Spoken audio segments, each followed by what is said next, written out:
வணக்கம். உலக வரலாற்றில் முதல் மாலுமி ஃபர்ஸ்ட் சேலர் யார் என்பதற்கு ஒரு குறிப்பிட்ட தனிநபர் பெயர் கிடையாது.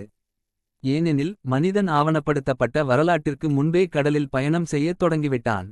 இருப்பினும் பல்வேறு கோணங்களில் இதற்கான பதில்களை கீழே காணலாம். 1. வரலாற்றிற்கு முந்தைய மாலுமிகள் ப்ரீஹிஸ்டாரிக் சீஃபேரர்ஸ். தொல்பொருள் ஆய்வுகளின்படி சுமார் 50,000 முதல் 70,000 ஆண்டுகளுக்கு முன்பே மனிதர்கள் ஆஸ்திரேலியா மற்றும் பிலிப்பைன்ஸ் போன்ற தீவுகளுக்கு கடல் வழியாக பயணம் செய்துள்ளனர். இவர்கள் ஒருவேளை மரக்கட்டைகள் அல்லது மூங்கில் மிதவைகள் மூலம் பயணம் செய்திருக்கலாம். இவர்களே உலகின் முதல் மாலுமிகள் ஆவர், ஆனால் இவர்களின் பெயர்கள் நமக்கு தெரியாது. 2. ஆவணப்படுத்தப்பட்ட முதல் மாலுமிகள் earliest recorded civilizations.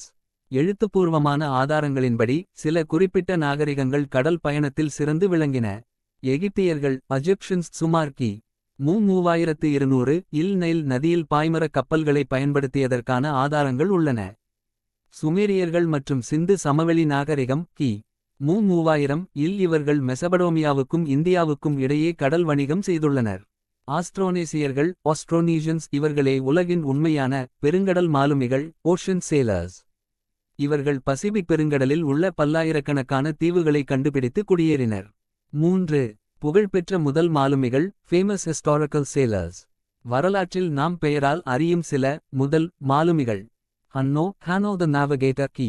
மு 500 இல் கார்த்தேஜ் நாட்டைச் சேர்ந்த இவர் ஆப்பிரிக்காவின் மேற்கு கடற்கரை வழியாக நீண்ட தூரம் பயணம் செய்த முதல் மாலுமிகளில் ஒருவர். பெர்டினாண்ட் மகெல்லன் 16ஆம் நூற்றாண்டில் உலகை முதன்முதலில் கடல் வழியாகச் சுற்றி வரத் தொடங்கியவர். அவர் பயணத்தின் பாதியிலேயே இறந்தாலும் அவரது குழுவினர் உலகைச் சுற்றி வந்தனர். வாஸ்கோ டா காமா ஐரோப்பாவிலிருந்து இந்தியாவிற்கு முதன்முதலில் கடல் வழியை கண்டுபிடித்தவர். 4. இலக்கியங்களில் முதல் மாலுமிகள் மித்தலாஜிக்கல் சேலர்ஸ். நோவா விவிலிய கதைகளின்படி பைபிள் பெரும் பிரளயத்திலிருந்து உலகை காக்க பெரிய கப்பலை கட்டியவர். ஒடிசியஸ் கிரேக்க இதிகாசமான ஒடிசி இல் கடல் பயணங்கள் மேற்கொண்டு சாதனை படைத்தவர். ஜேசன் ஆகோ என்ற கப்பலில் தனது வீரர்களுடன் ஆகனாட்ஸ் பயணம் செய்தவர். சுருக்கமாகச் சொன்னால் கடல் பயணம் என்பது பல்லாயிரம் ஆண்டுகளாக படிப்படியாக வளர்ந்த ஒரு கலை. தனிப்பட்ட நபராக பார்த்தால் ஆஸ்ட்ரோனேசிய பழங்குடியினரே திசைகாட்டிகள் இல்லாத காலத்தில் நட்சத்திரங்களையும் அலைகளையும் வைத்து பெருங்கடல்களை கடந்த முதல் சிறந்த மாலுமிகள் ஆவர். தமிழ் கலாச்சாரத்தில் கடல் பயணத்திற்கும் மாலுமிகளுக்கும் மிக நீண்ட மற்றும் பெருமைக்குரிய வரலாறு உண்டு. சங்க இலக்கியங்கள் முதல் சோழர்களின் கடல் கடந்த ஆட்சி வரை தமிழர்கள் கடலாதிக்கத்தில் சிறந்து விளங்கினர்.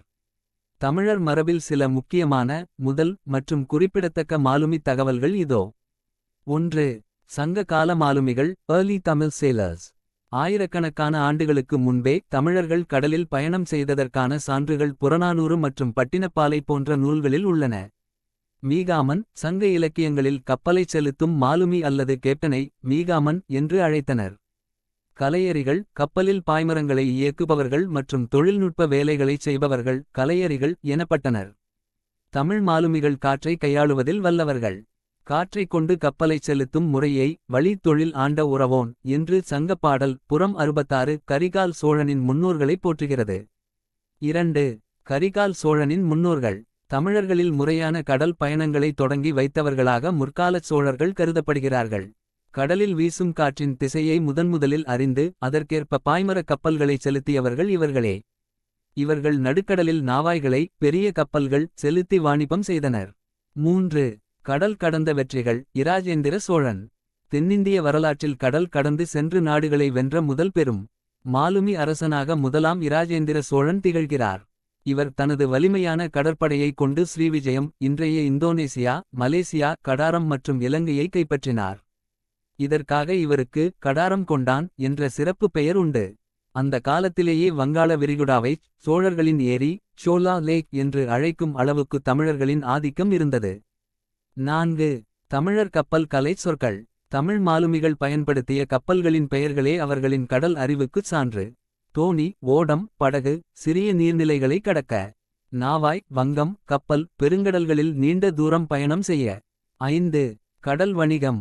தமிழகத்தின் பூம்புகார் முசிறி கொர்க்கை போன்ற துறைமுகங்கள் உலகப்புகழ் பெற்றவை. ரோமானியர்கள் மற்றும் கிரேக்கர்களுடன் யவனர்கள் கடல் வழி வாணிபம் செய்ததில் தமிழ் மாலுமிகள் முன்னோடிகளாக திகழ்ந்தனர். நன்றி.